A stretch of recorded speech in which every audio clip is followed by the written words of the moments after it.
Stay hungry, stay foolish.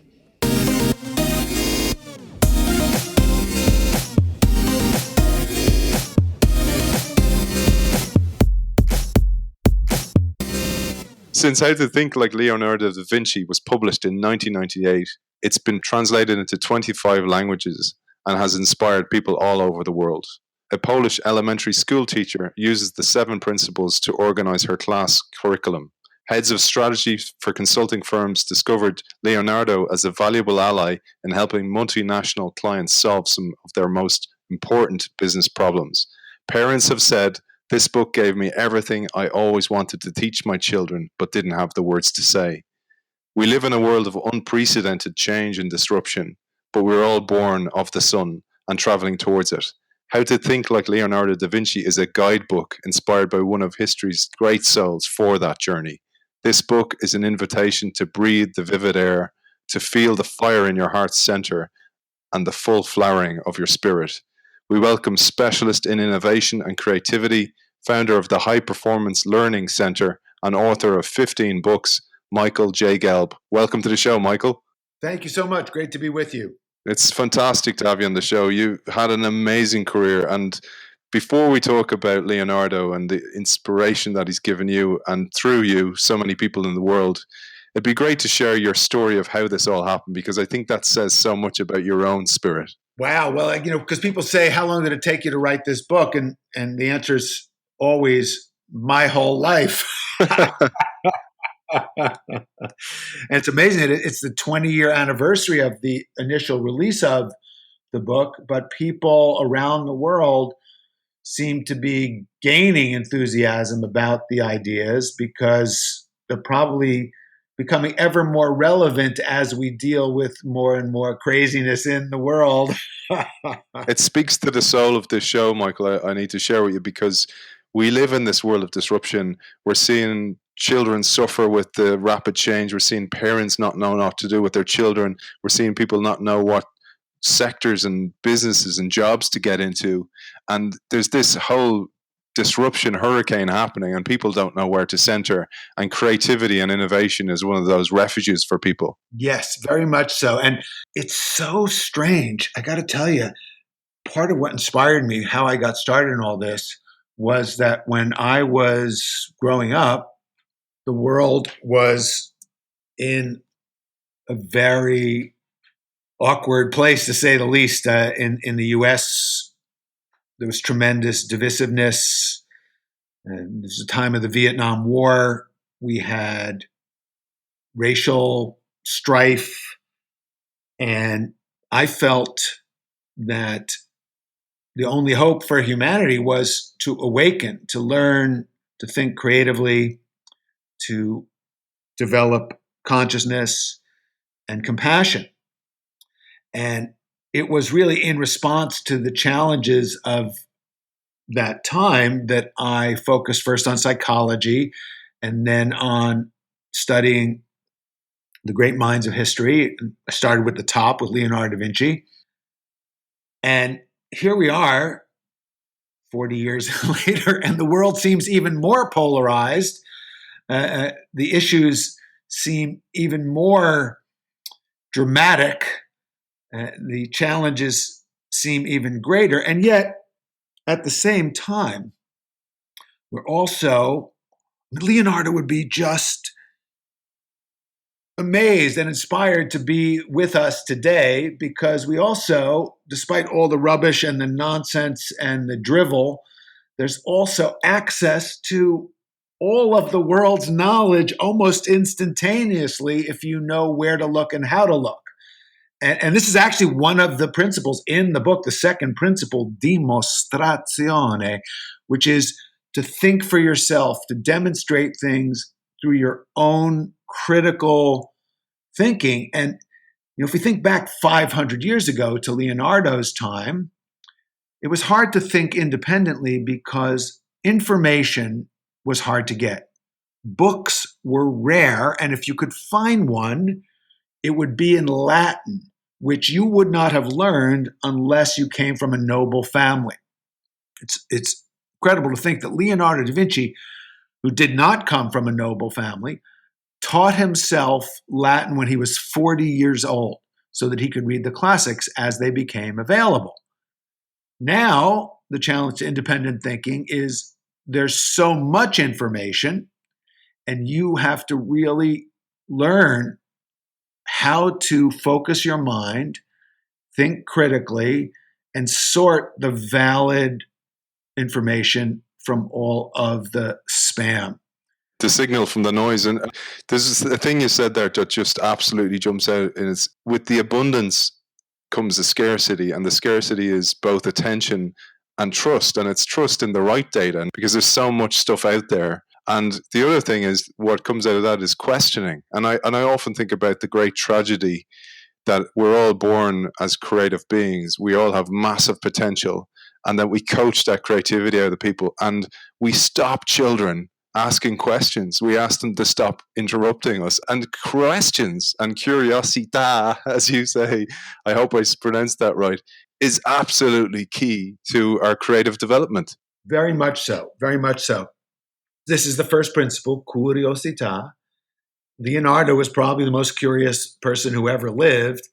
And what makes a genius? It is continuing and deepening the birthright of curiosity that we all come into the world with throughout our adult life. It's asking these questions, and with that kind of innocence and openness, but with the sophistication and the training and the technical knowledge of a mind that is trained. So this, if you think about, obviously children are the most curious group of people. They also have the freest imagination and the most energy. So when I work with groups around the world, whatever their business or their background, I ask them, would you like to have more energy? And they all say, yeah. Well, here's your prescription. Have a renaissance of your childlike curiosity, and let's wake up your imagination. And as you access your curiosity, and so one of the exercises in the book about which I've gotten the most positive feedback is the exercise called 100 questions. And we ask the readers to get a lot of paper and a pen and start writing questions, and don't lift your pen from the paper until you've written at least 100. Some people will write even more than 100. And for most people, that takes about 45 minutes. And what they find is the first 20 questions, 30 questions, they're in their regular mindset.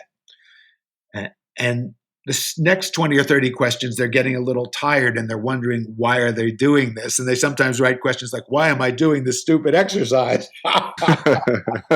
But if they stick with it, here's the amazing thing. When they stick with it and they get to the 70th, 80th, 90th, 100th question or beyond, they access, it breaks through the habitual, everyday mind. And they shift into this creative realm where the deeper questions of their life tend to start to surface. So then we have people reflect on the questions they wrote and highlight the ones that have the most energy in them. And then to explore those questions with another free writing session. And I have people now, I tell you, the book came out 20 years ago. So I have people, one guy I know started a business, an entrepreneurial venture, based on an idea he got from doing the 100 questions exercise in the book. And his business involves doing online book reviews. He does these he's trying to review all the greatest books ever written and make them accessible to people. He does this online. People pay him a subscription. He's got thousands of subscribers. And of course, one of the books he reviewed on his site is my book. It must be a good site then. It's a fabulous, but he got the idea doing the 100 questions exercise, and he's just one of so many people I know who people need some inspiration and they need some help getting out of their habitual way of thinking. People say, well, I need to think out of the box, but what is the box? The box is your everyday habitual thinking. And the truth is, you need to be good in the box.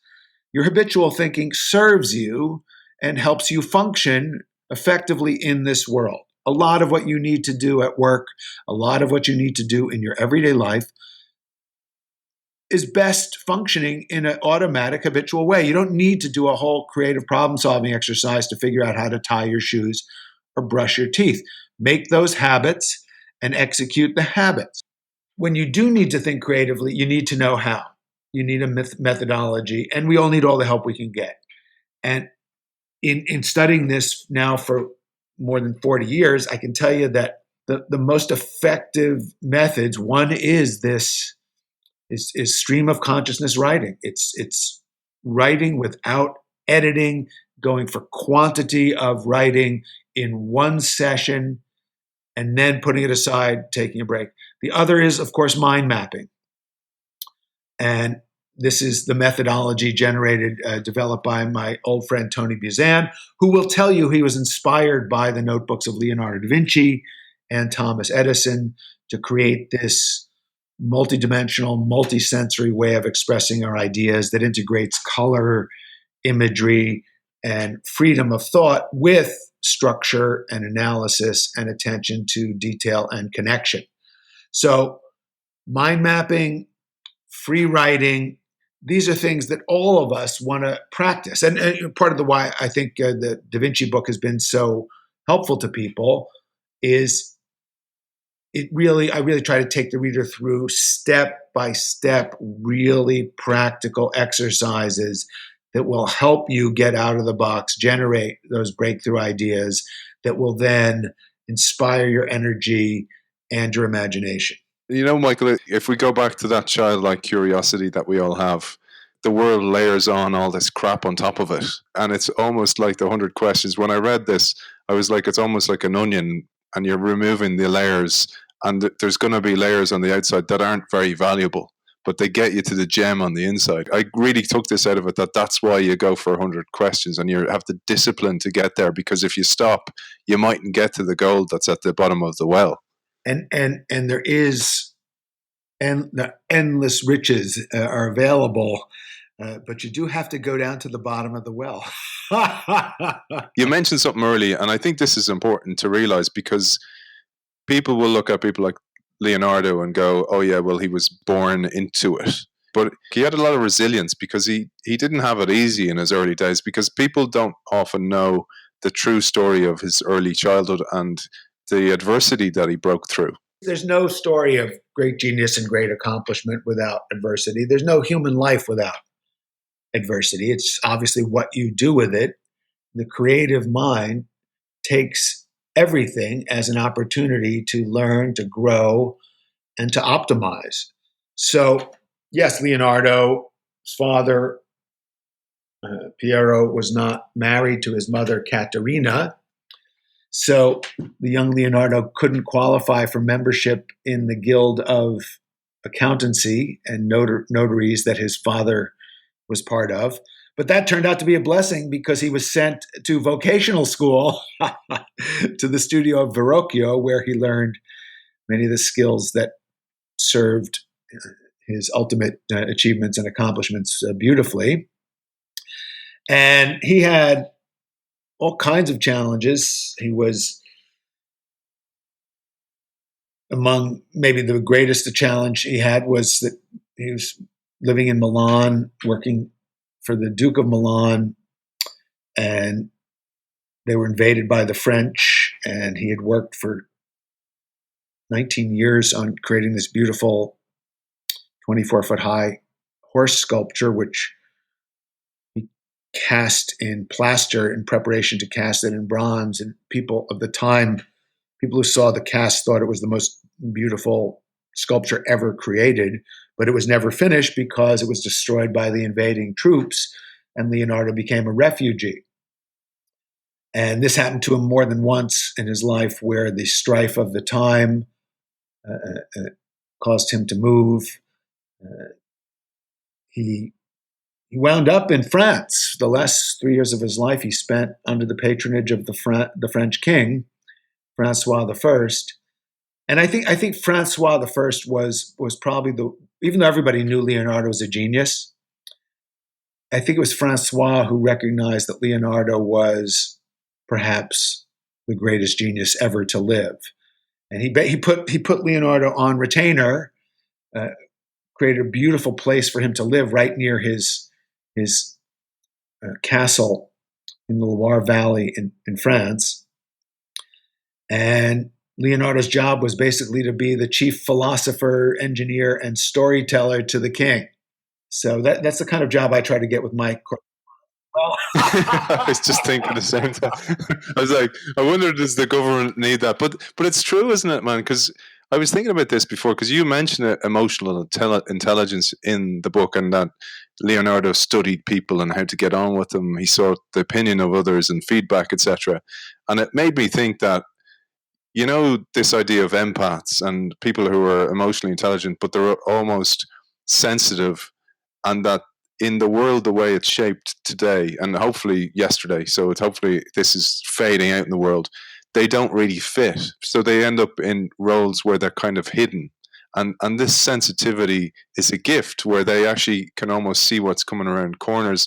And in the past, those type of people were like consigliere to the state. Like Leonardo would have been an influencer maybe to governmental figures.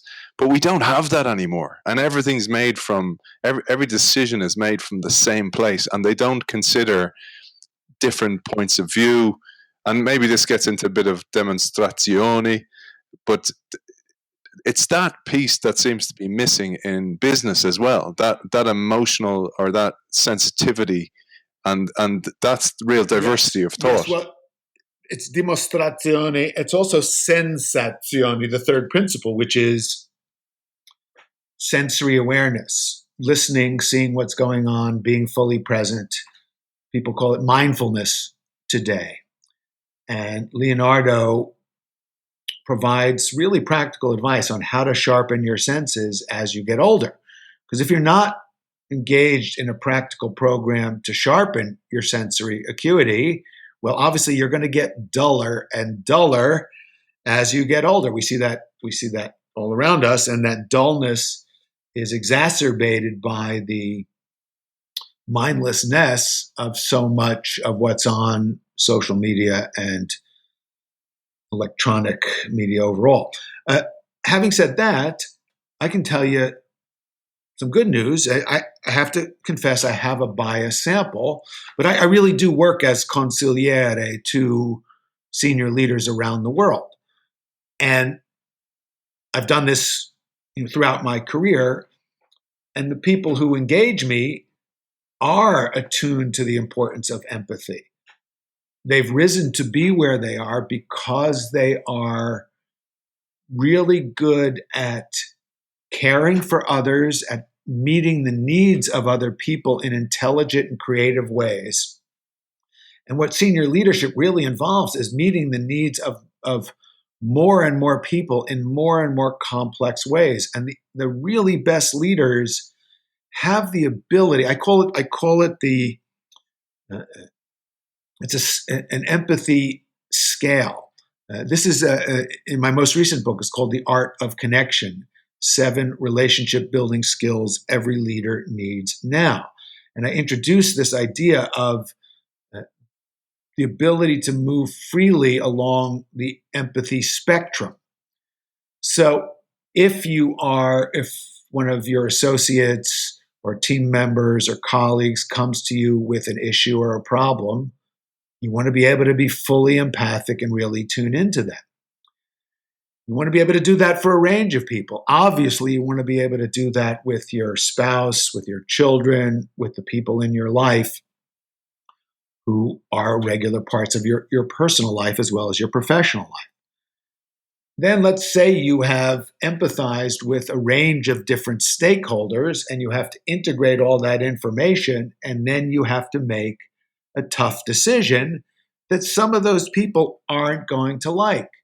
You have to be able to shift more to the north of the empathy spectrum towards the ability to do things because they are in alignment with a higher principle rather than because they will make other people happy or sad now. So this ability to make principled decisions, but to do it with an open heart in a way that is caring for and attuned to the needs of others. What happens to a lot of people is they're empathic, so they're paralyzed and they can't make tough decisions, or they cut themselves off from their own hearts and the hearts of other people because that's the only way they feel they can operate. These are two very limited ways of being in the world. Great leadership requires us to be able to empathize with different stakeholders and then make principled decisions even when they're not easy, and move back and forth along this spectrum. And that's what I love about the book. It's 20 years old, but the exercises are timeless. They will never get old. And it'd be great to share, for example, some of the ways we can improve our Sensationi and get ourselves more in touch with others, but also more in touch with ourselves. Well, I'd be happy to do that because this. I got to tell you that the whole book was as much fun as I've ever had in my life.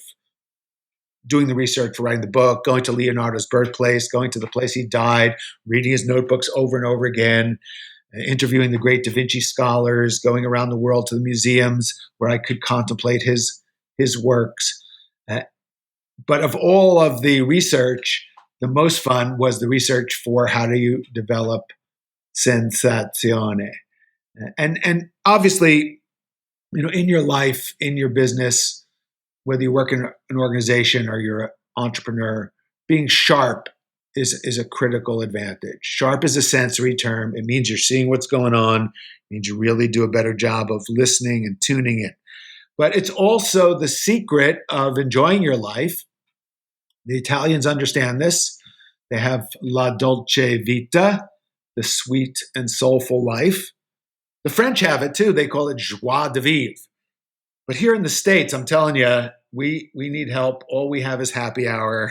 I know, it's sad, isn't it, man? But it's one of the goals of this show is to just even put a candlelight, let alone a spotlight on how things can get better, because there's so much opportunity out there. It's about the knowledge, and the knowledge is there, like you said, but it's about knowing where the knowledge is and how to access it, but also then having the motivation to change. Well, so the specific exercises that people can do, and by the way, I think there's an article on my website. If people go to michaelgelb.com and hunt around, there's an article about how to do comparative appreciation exercises. They can download it for free.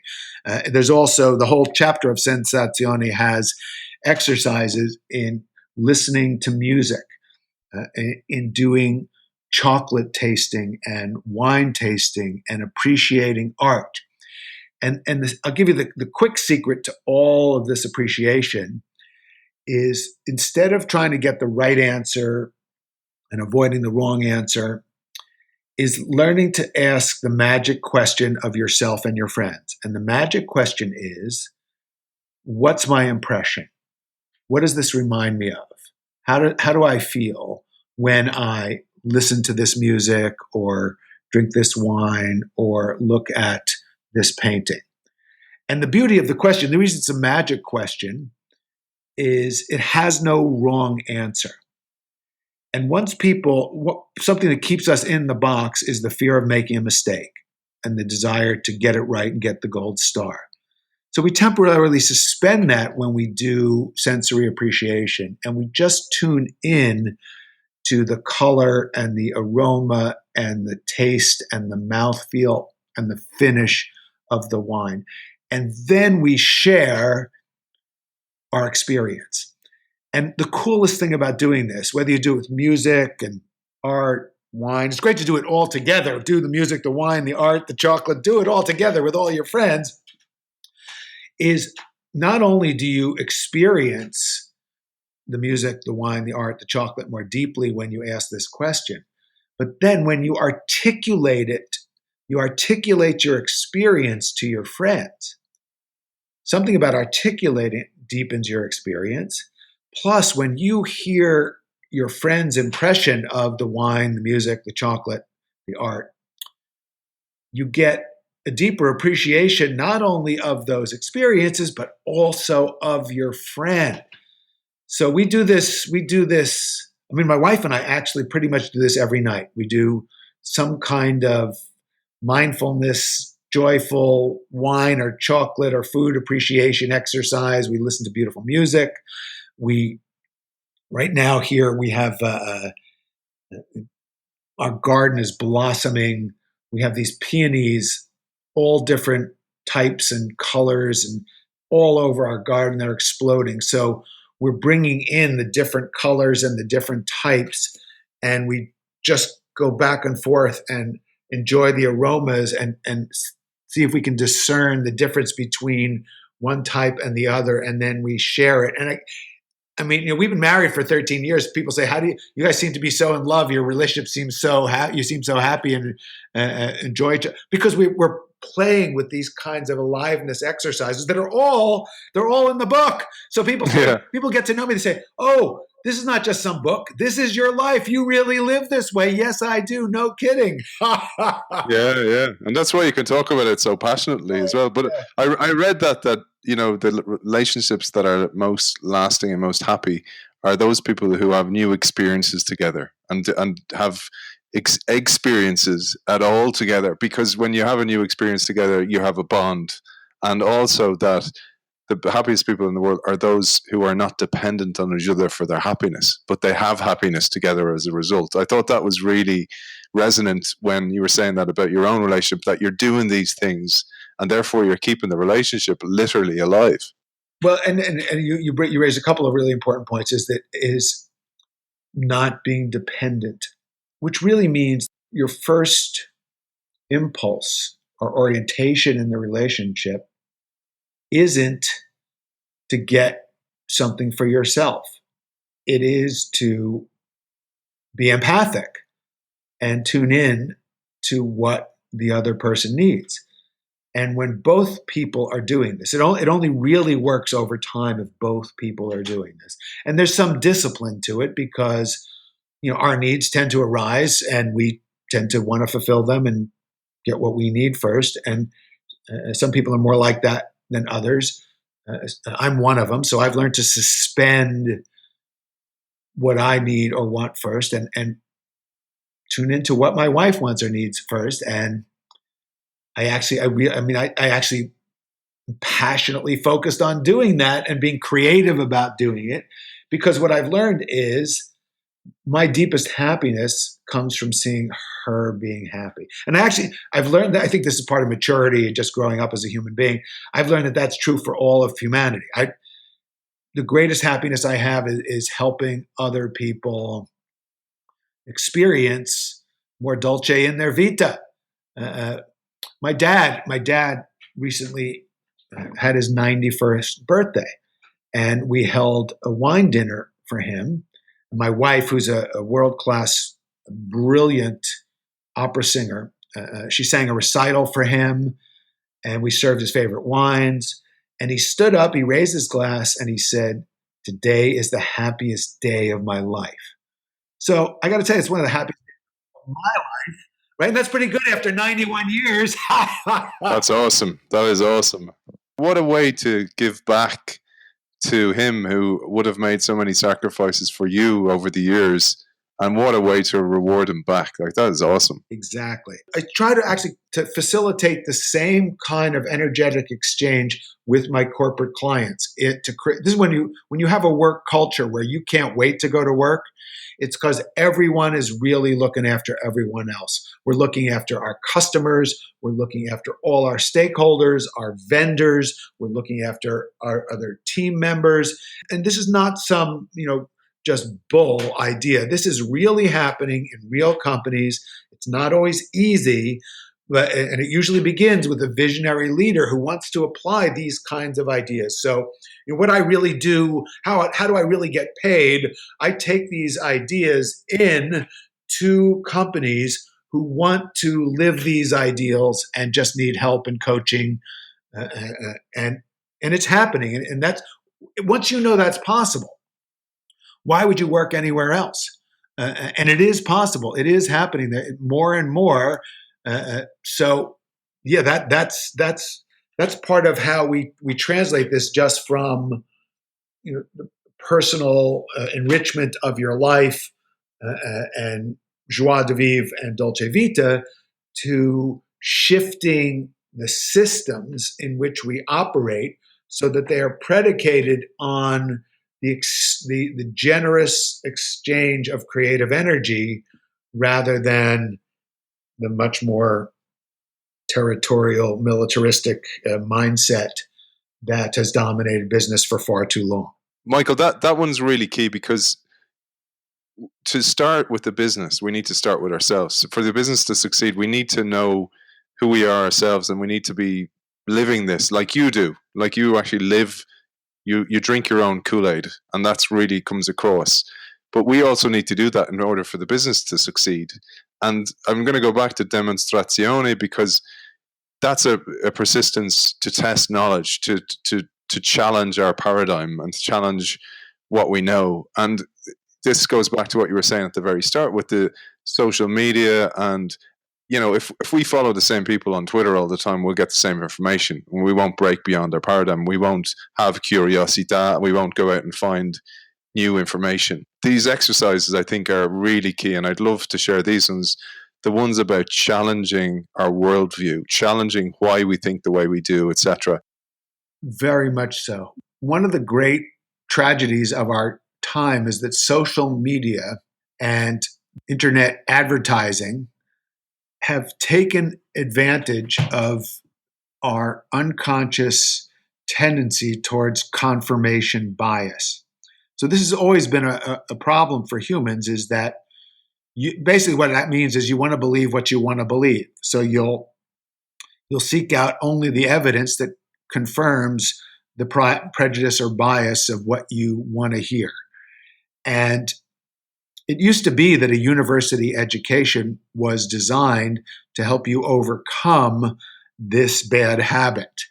It was designed to help you understand and appreciate different points of view. And unfortunately, even university educations increasingly today are only reinforcing one point of view and limiting our exposure to multiple points of view. But the ability to genuinely seek out and listen to and empathize with different perspectives is one of the marks of a developed and refined intelligence. And this is what Leonardo called Demonstrationj. He said that we're all subjective. We all tend to have confirmation bias, so we need a discipline to free ourselves from that tendency. And we bring this back to leadership. The great leaders that I've been blessed to work with, and many of the great leaders I've studied throughout history, are those who purposely brought close to them people with very intelligent, differing points of view. Maybe the most notable of all was Queen Elizabeth I, who reigned for 45 years as a woman, which was pretty much unprecedented, and avoided all these assassination attempts, created the proverbial golden age. She was able to do this because she had the French ambassador in her court, she had the Spanish ambassador in her court, she had the Vatican ambassador in her court. Now, she spoke French, she spoke Spanish, and she spoke Latin fluently. So, in other words, she had the people who, by the way, we should just mention that Philip II of Spain tried to kill her. Our friend Francois tried to kill her. The Pope sent numerous hit squads to try to kill her. Obviously, they never succeeded because she anticipated these differing points of view and these differing desires, and was able to outfox her adversaries by anticipating and seeing the world from their point of view. Thomas Jefferson had the smartest minds in the United States in his cabinet. By the way, he used to serve them the finest wine that he could get. He spent 20% of his presidential budget on fine wine. and he'd have these dinner parties, and he'd get people to talk. That little bit of wine, a fine wine, just took the edge off people being guarded and armored, and they'd say what they really thought, and he would really listen and understand these differing points of view in order to build coalitions, and it's what we're lacking today in leadership. Certainly over here in the U.S., we have been lacking it for quite a while. Is the ability to build consensus and to find common interests and to look at what is in the best interest of all the stakeholders. Instead, we polarized and made the world more black and white, or red and blue, as they say here. But isn't it funny? Because Elizabeth, for example, had the real idea of what diversity is. It's not gender, it's not sex, it's not religion. It's the lenses through which you see. It's the context. It's your different paradigm, and you're bringing together all these different people with different experiences. Therefore, the answer is always going to be different. This is the thing that people often don't understand. They think diversity is having X number of people of one gender or of one particular ethnic or racial background. And there's argument to be made for going out of our way to making sure that habitual tendencies to keep people out based on their gender or their ethnicity or so on, that is an interference with diversity that is inappropriate and does require intervention to right that wrong. But it's a mistake to think that just because people have different backgrounds, different ethnicities or different genders, that they will really think independently or in different ways. No, every single human being, whatever their race, whatever their gender, whatever their ethnicity, has billions of unutilized brain cells, and we want to bring them into engagement and help each person develop their own creative power, which is much greater than they may have previously imagined. And this is something that all of us can do. Again, it's not dependent on an ethnicity or background or gender. It's a human birthright.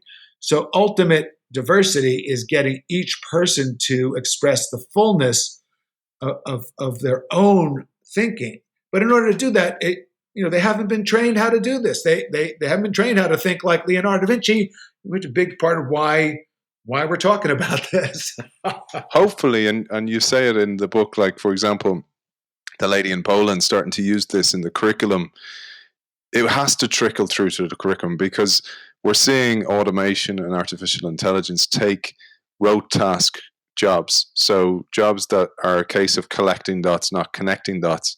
And Leonardo, and through your work as well, and spreading the message of this creativity and how to actually develop it, we're starting to see that as a huge need. And you said it in a way, and I thought this was a nice little analogy for Leonardo was so far ahead of his time. His sketches of the parachute before there was even airplanes, for example, that in a way you also were far ahead of your time, both 40 years ago when these seeds were planted, but also 20 years ago when you wrote the book. Well, I'm aiming to tune into that which is timeless.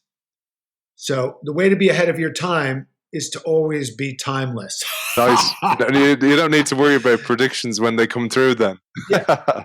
But seriously, I mean, what we're talking about, look, the Renaissance means rebirth. Rebirth of what? The genius of Socrates and Plato and the pre-Socratic philosophers. This is, my real interest is in the core of human wisdom traditions. What are the streams of genius and insight that humans have generated from different cultures, from different parts of the world? And when they all come together, when people from different parts of the world who never were in touch with one another come up with the same insights. I wrote a book about Thomas Edison, with Thomas Edison's great grandniece. And Edison offers advice on developing creativity and innovative thinking, which is in some cases almost word for word the same as Leonardo da Vinci. So here's Edison in the United States in the 19th and early 20th century. And there's Leonardo da Vinci in Italy in the 15th and early 16th century, coming up with the exact same things, entirely different contexts. So what does that tell you? It tells you there's a good chance that might be true. Yeah, and he didn't. They didn't Google it either. They didn't Google it, right? That's great. Yeah, there's no plagiarism checker back then. But it reminded me that what you're talking about there, it jumps ahead to the seventh principle, which is Connectioni. Yes, everything connects to everything else. So look for connections, look for relationships, look for the big picture, integrate that with the details, look for systems, we talked before about organizations. And you probably have the cliche in Ireland about one bad apple can spoil the barrel. And the bad apple in a workplace can be the person who is self-centered and not undermining the cooperation and the collaboration and the empathy. But a lot of times, the reason you get a bad apple that then makes the barrel bad is because the barrel was bad to begin with, the barrel itself. In other words, the structure which that is all happening. So then you have to ask the question, who are the barrel makers? And how can we make better barrels? How can we get the barrel makers to help create systems that bring out the best and minimize bad apples? I love that, man. That's beautiful. And well, I drew that. That's from the work of the brilliant Philip Zimbardo, who did the famous the Stanford test. Yeah. And what we're looking at when I say we, I work with a group here in the U.S. And now they're global, called Conscious Capitalism, where we really look at how do we structure organizations so that they are designed to bring out the best in everyone, instead of just trying to take the most from everyone for short-term profit. So when companies and organizations are organized around only the welfare of shareholders to the potential detriment of everyone else, they often do more harm than good. And they create a lot of bad barrels and a lot of bad apples. Yeah, absolutely. And that's a lovely. I actually never heard that analogy before. It works really well. We might jump onto some of the other principles. We're on Svumato.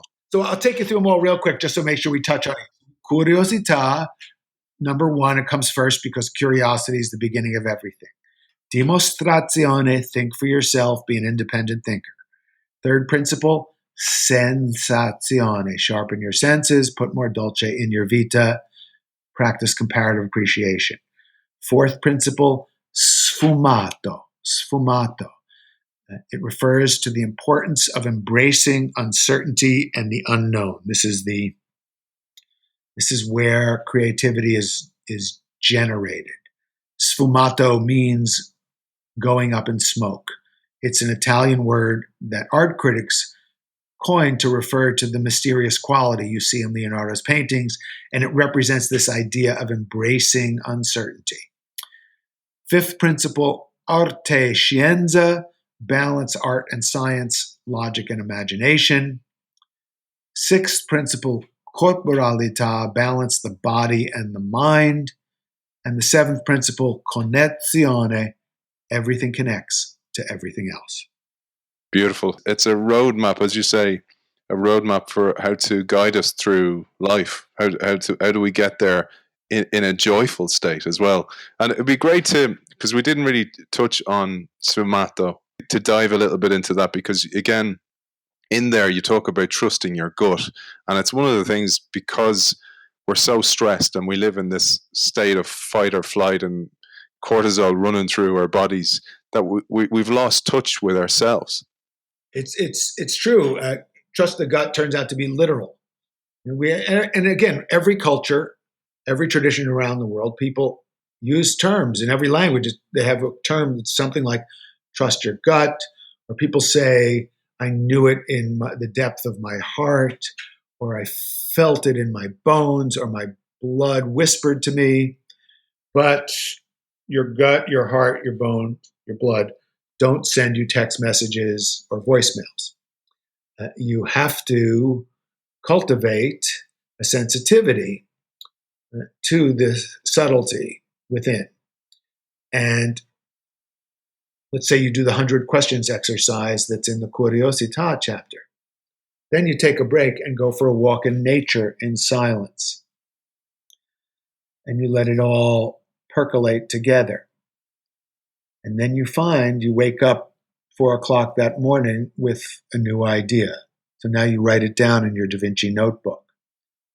And instead of fearing the unknown, you begin to embrace it. You realize that if you challenge your mind, if you apply Demonstrationj and think of lots of different ideas and different perspectives, this will take you out of your habitual way of looking at things and learn to be comfortable with that unknowing. Take a break. Go for a walk in nature. Do meditation. Do some Tai Chi. Practice some juggling. Shift out of your habitual modality. Then be receptive. If you're always on your device and you're always Googling something and blathering away, you're just desensitizing yourself to get these messages, which, by the way, are always there for you. It's just a question of being quiet enough to actually hear what your gut wants to tell you.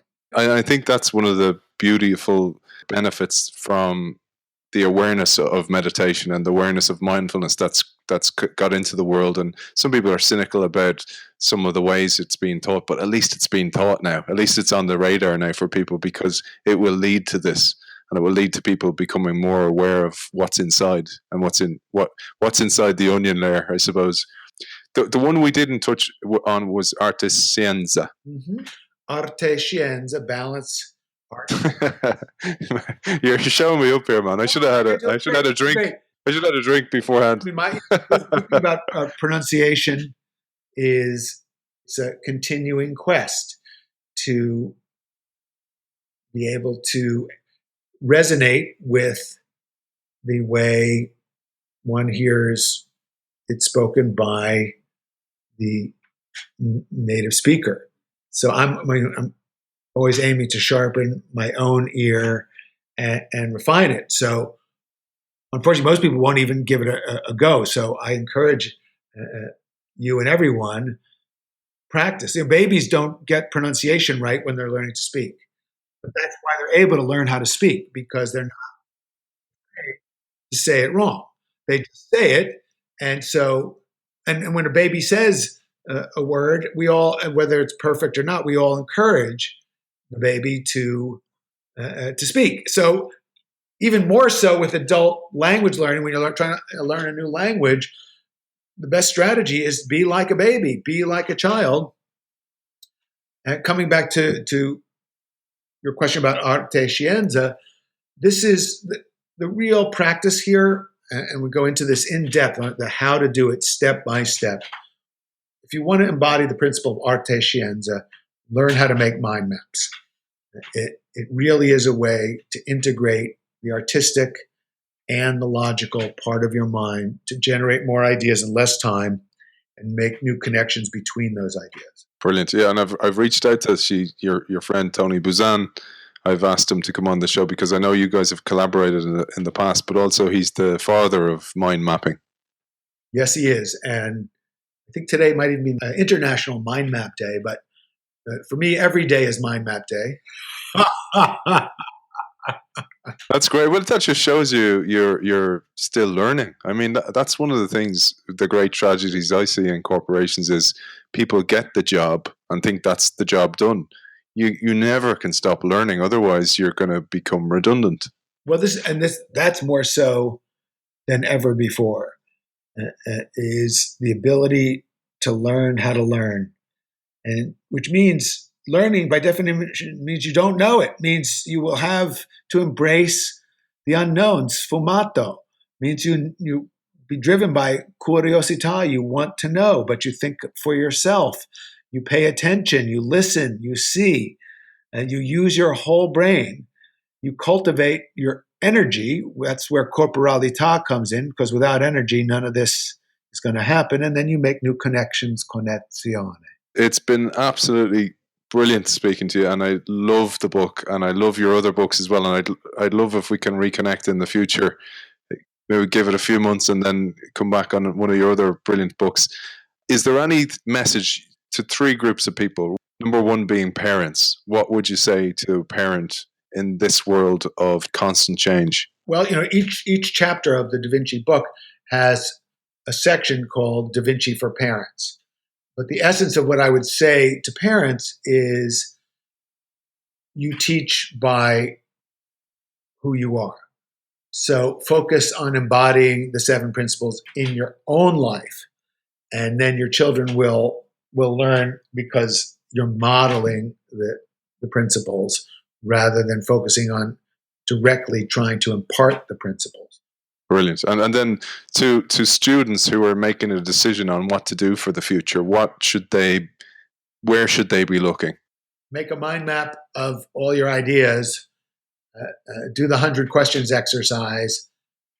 Sleep on it. Write in your notebook. Rinse and repeat until you achieve all your dreams. Nice. And then the last one will focus on business leaders, but also business workers. You are a leader, whatever your place is in the hierarchy.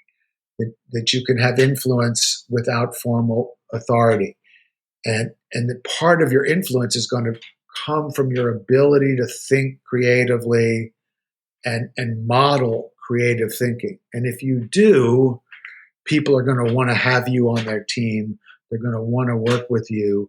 And that's one of the ways you make yourself indispensable.